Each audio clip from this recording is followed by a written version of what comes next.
Good afternoon students. आज का जो हमारा ई क्लास का टॉपिक है वो रहेगा आपका साइन ऑफ एक्टिव लिसनिंग में role of posture and mirroring. So चलिए हम स्टार्ट करते हैं कि आखिर क्या है हमारी एक्टिव लिसनिंग में इनका रोल। In the first point of the slide, posture can tell a lot about the sender and receiver in interpersonal interactions। जब आप एक दूसरे के साथ बात कर रहे होते हैं तो इसमें आपका posture जो है वो बहुत सी चीज़ें बयान करता है। The attentive listener tends to lean slightly forward or sideways whilst sitting। Other sign of active listening may include a slight slant of the head or resting the head on the hand। अब देखिए, जैसा कि आप देख रहे हैं right side में एक जो पिक्चर लगी है उसमें आपको डिफरेंट पर्सन्स जो हैं वो बैठे हुए दिखाई दे रहे हैं। कईयों ने अपना जो हाथ है वो अपने फोरहेड पे रखा है, कईयों ने अपना जो हाथ है वो अपने फेस पे रखा है, और कहीं ऐसे मीन्स कि इसका ये मतलब है कि हर एक इंसान जो है वो अलग अलग तरीके से बैठा है। इसी जो बैठने के तरीके को हम बोलते हैं पोस्चर। आप जैसे चेयर पे बैठते हैं तो कैसे बैठा जाता है, बेड पे जब आप सोते हैं तो कैसे सोया जाता है। सो ये कुछ चीज़ें हैं, ये हमारी पोस्चर में आती हैं। अब हमारा जो मेन कंसर्न है वो है बेसिकली कि पोस्चर हमारा एक्टिव लिसनिंग में क्या करता है, आखिर क्या चीज़ की ज़रूरत होती है पोस्चर की, कैसा पोस्चर हमारा होना चाहिए जब हम किसी को सुन रहे होते हैं।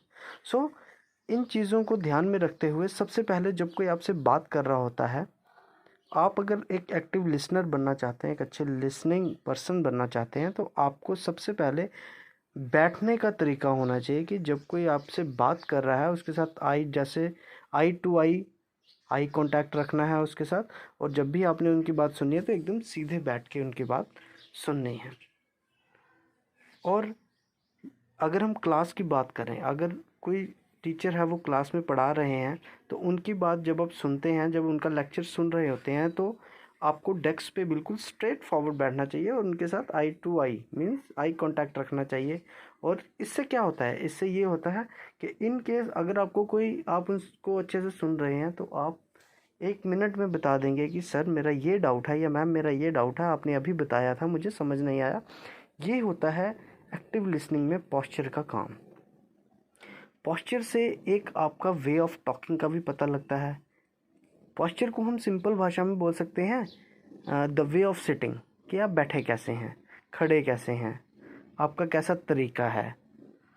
सो यहाँ पे जैसे देखिए कि एक जो मेल कैंडिडेट है वो देखिए अपने हाथ पे सिर रख के बैठा है, तो ये अच्छा पोस्चर नहीं है। ये इसका मतलब है कि जो आगे से कुछ बोल रहा है उनकी बात को अच्छे से सुन नहीं रहे हैं, उनमें इंटरेस्ट नहीं शो कर रहे हैं। और ये सभी यहाँ पे जो बैठे हुए सिनेरियो दिखाया गया है राइट साइड में पिक्चर पे, इन सभी का ऐसा है कि कई लोगों की सुनने का जो तरीका है वो अलग अलग है, बट जो लिसनर होता है उसको हमेशा सही पोस्चर में बैठना चाहिए। सही पोस्चर अगर होगा तो वो इंसान अच्छा एक लिसनर बन सकता है। Now the next point of this slide is mirroring. अब मिररिंग को क्या कहा गया है? Automatic reflection. ऑटोमेटिक रिफ्लेक्शन का मतलब है कि जब भी कोई इंसान बोलता है वो किस वे में बोल रहा है, उसका फेशियल एक्सप्रेशन कैसा है, ये चीज़ जो होती है ये मिररिंग इसको बोलते हैं। अब आप जब इसको लेमैन भाषा में अगर बोलेंगे, आप जब शीशे के आगे खड़े होते हैं तो आपको आपकी रिफ्लेक्शन दिखती है, तो यही होता है मिररिंग। सो मिररिंग में क्या है कि मिररिंग में बेसिकली जो स्पीकर होता है हमारा, वो उसका फेशियल एक्सप्रेशन को नोट किया जाता है कि वो किस वे में अपनी बात को बोल रहा है और किस वे में आप लोग जो लिसनर्स हैं वो उसको सुन रहे हैं। और मिररिंग क्यों सबसे ज़्यादा इम्पॉर्टेंट है? क्योंकि यही फेशियल एक्सप्रेशन बताता है इस चीज़ का कि वो जो सेंडर है, जो आपको मैसेज दे रहा है, वो किस टोन में दे रहा है, कैसा उसका फेस है। अगर जैसे वो सैड है तो वो अपने फेस को ऐसे बहुत ही ढीला सा रखेगा, ऐसे मतलब कि वो उस टाइम खुशी बयान नहीं करेगा। और जब वो खुश है और कोई चीज़ आपको बता रहा है खुशी से, तो वो उसके मुंह पे एक हल्की सी स्माइल भी होगी। सो इन चीज़ों का यूज़ कब होता है, जब भी आप किसी को सुन रहे हैं, अगर उसमें इमोशंस बताने हैं, अपने उस इंसान ने अपने इमोशंस को बताना है आपको, ताकि आप उसको थोड़ा सिंपैथी देंगे, तो वो कैसे होगा पॉसिबल? वो थ्रू पॉसिबल होगा आपका फेशियल एक्सप्रेशन के थ्रू।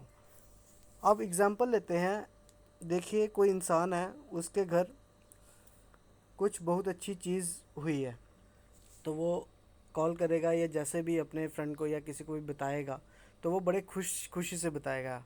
तो अगला इंसान जो होगा वो भी बड़ी खुशी से उसको क्या करेगा, एक्सेप्ट करेगा, और अपनी बड़ी खुशी से उसको भी बोलेगा कि आपको मुबारक हो, congratulation, whatever the things. Then next is, अगर उस इंसान के घर में कोई घटना घट जाती है, किसी की कोई डेथ हो गई या कुछ है, वो जब उस चीज़ को बोलेगा, तो जो रिसीवर होगा, जो उसकी बात सुन रहा होगा, बोलने वाला तो बोलेगा, अपने इमोशंस बताएगा, बड़ा ही ऐसे मतलब कि आहिस्ता आहिस्ता बोलेगा, ज़ोर से नहीं बोल पाएगा, हंस के नहीं बता पाएगा, एक दुख ही में उसका मुंह लटका होगा। तो आप भी उसकी बात को देख के, आप उसकी बात सुन के भी, उसकी आवाज़ को सुन के भी आप क्या कर सकते हैं, अंदाज़ा लगा सकते हैं कि ये इंसान ठीक नहीं है, या फिर इसके घर में कुछ ऐसा है। तो आप भी उसी टोन में, उसी फेशियल एक्सप्रेशन में आप उसके साथ बात करेंगे और एक दूसरे को सिंपैथी दे सकते हैं। सो ये था हमारा मिररिंग का concept. So I hope you understand this, and stay home, stay happy. Thank you and have a nice day.